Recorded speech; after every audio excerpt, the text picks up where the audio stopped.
Ice TV, सच सबसे आगे।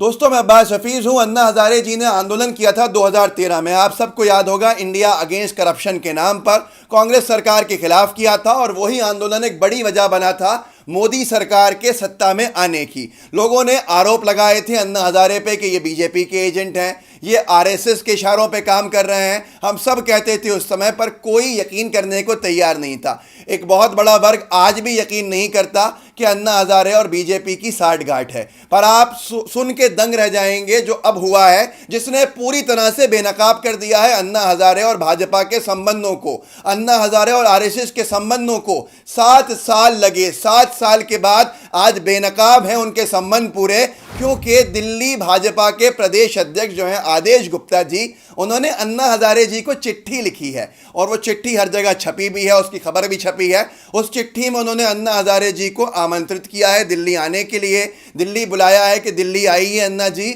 और जन आंदोलन में हिस्सा लीजिए जो दिल्ली सरकार है उसके खिलाफ, वो जो केजरीवाल जी की सरकार है। केजरीवाल जी का एक अलग विषय है कि उनका मामला क्या है, बीजेपी की बी टीम है नहीं है, लेकिन आज विषय है आदेश गुप्ता का।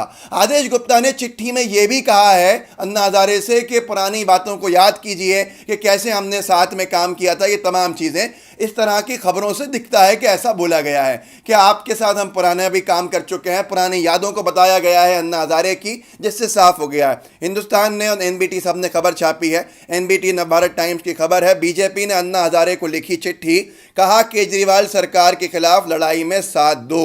पुरानी बातें भी याद दिलाई हैं, जन आंदोलन से जुड़कर उनका साथ देने को कहा है। ऐसा और भी अखबारों के अंदर लिखा गया है, जैसे कि ये हिंदुस्तान लाइव ने लिखा है, दिल्ली बीजेपी ने आप सरकार के खिलाफ जन आंदोलन में मांगा अन्ना हजारे का साथ, पत्र लिखकर याद दिलाई वो बात। इसमें आगे इन्होंने इसकी बहुत सी चीज़ों का जिक्र किया है। आप सबको याद होगा, बहुत से ऐसे प्रोडक्ट्स हैं जो अन्ना हजारे के स्तंभ थे आंदोलन के। बहुत से ऐसे लोग हैं, उन पर भी मैं चर्चा करूंगा आपसे कि कैसे वो लोग आज भाजपा के बड़े नामी चेहरे हैं। लेकिन यह आपको समझना होगा कि अन्ना हजारे के आंदोलन ने इस देश में कितने लोगों को बेवकूफ़ बनाया, कितने लोगों की आंखों में धूल झोंकी।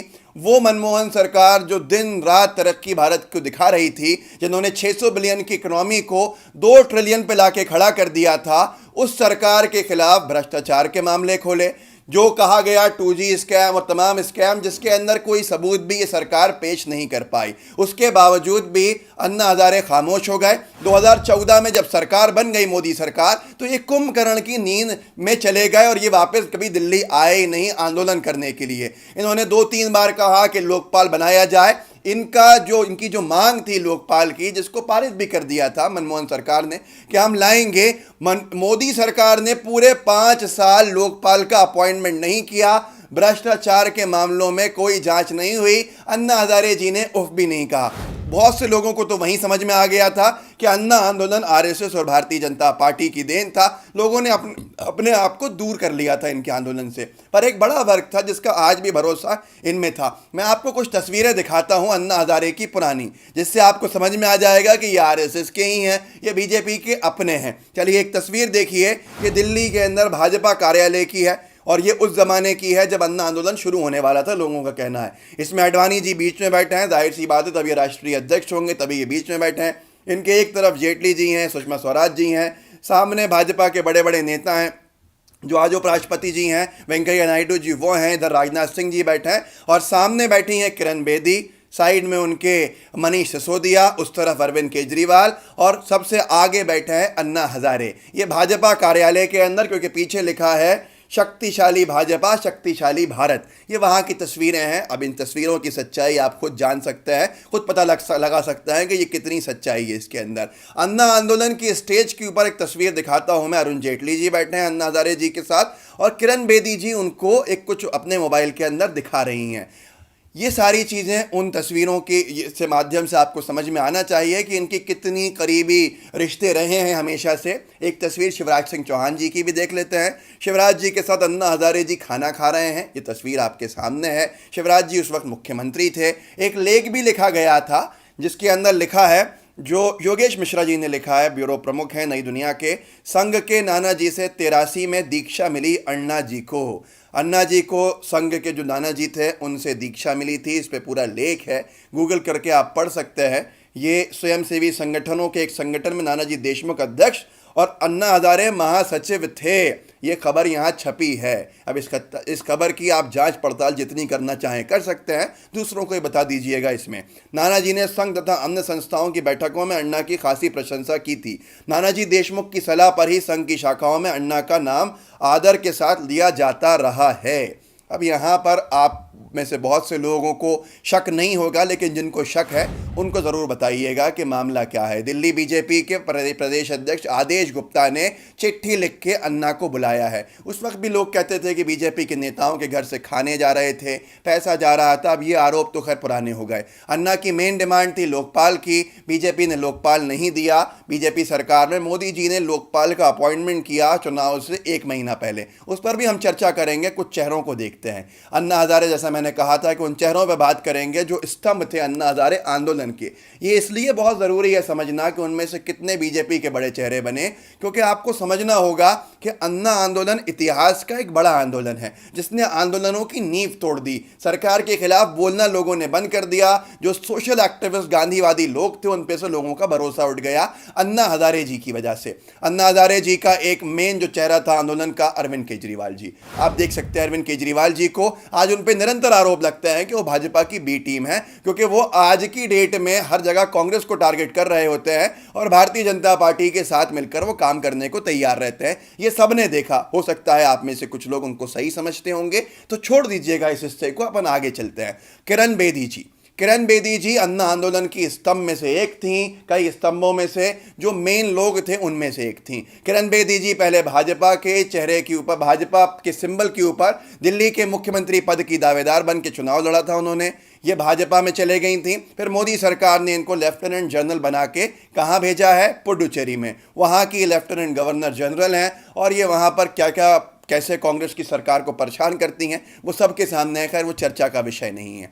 अब तीसरा चेहरा जनरल वीके सिंह। जनरल वीके सिंह एक बहुत बड़ा नाम रहे अन्ना आंदोलन में। Chief of the army staff retire होके आए थे। देशभक्ति का बड़ा एंगल दिया था और धीरे से इनकी भी शिफ्टिंग हो गई भारतीय जनता पार्टी के टिकट पर। इन्होंने गाजियाबाद से चुनाव लड़ा, फिर मंत्री बनाए गए, फिर अब कैबिनेट मंत्री हैं आज भी मोदी सरकार के अंदर। ये भी अन्ना हजारे आंदोलन का एक मुख्य चेहरा थे। उनके साथ साथ और भी नाम ऐसे हैं जिन पर आप चर्चा कर सकते हैं। कपिल मिश्रा। कपिल मिश्रा जी अमित शाह जी के कहना या मोदी जी के कहना आज ब्लू आइड बॉय बने हुए हैं। जगह जगह दंगे कराते फिर रहे हैं। जिस तरह से आपने देखा जो उन्होंने किया वहाँ पर, वो सब दिल्ली के नॉर्थ ईस्ट के अंदर आप सबके सामने है। ऐसे ही बहुत सारे नाम हैं जिनको आप अगर चर्चा में लेंगे। कुमार विश्वास जी। कुमार विश्वास जी भी विचारधारा से कहाँ के दिखते हैं आपको समझ में आना पड़ेगा। ऐसे बहुत से लोग हैं। बहुत से लोग अच्छे भी थे जो इनसे दूर हो गए थे जब इनकी असलियत सामने आई थी। योगेंद्र यादव जी हैं उसमें, जिन्होंने अपना खुद की संस्था बना ली थी।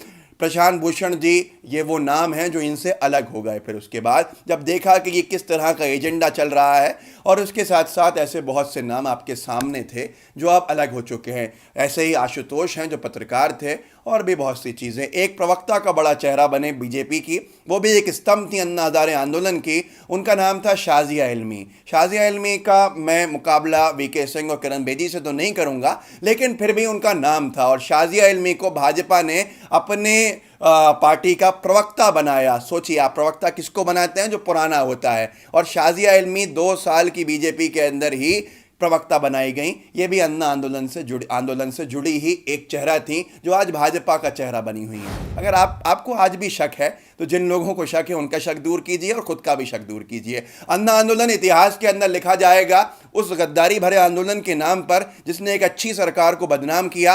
और 6 सालों के अंदर भी कोई भी चार्जेस जो मनमोहन सरकार पर लगाए थे मोदी सरकार पूरा नहीं कर पाई। एक चलते चलते मैं लोकपाल के ऊपर भी बात कर लेता हूं। अन्ना जी की डिमांड के ऊपर लोकपाल का अपॉइंटमेंट मोदी सरकार ने 5 साल रोकने के बाद किया। जैसा मैंने आपको बताया था, लोकपाल कौन है आपको मालूम है भारत के आज?